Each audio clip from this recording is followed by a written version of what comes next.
I am the Tofu Golem. Please enjoy the video. You'll start by confirming basic prerequisites, updated OS and unlocked screen.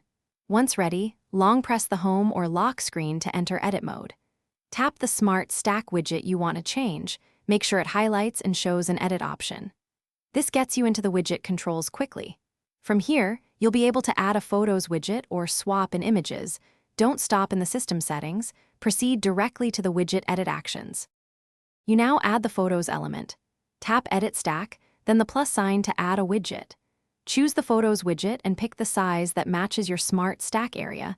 This determines how images display. Tap Add Widget, then drag it into the Smart Stacks lineup to set its position.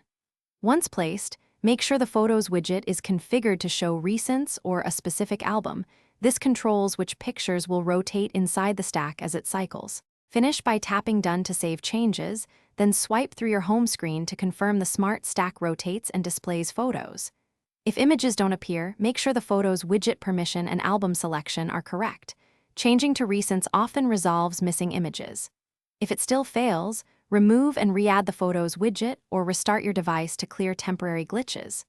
One key troubleshooting tip: check Photos app iCloud Sync if sync is off. Thanks for watching. Consider subscribing if we helped you today.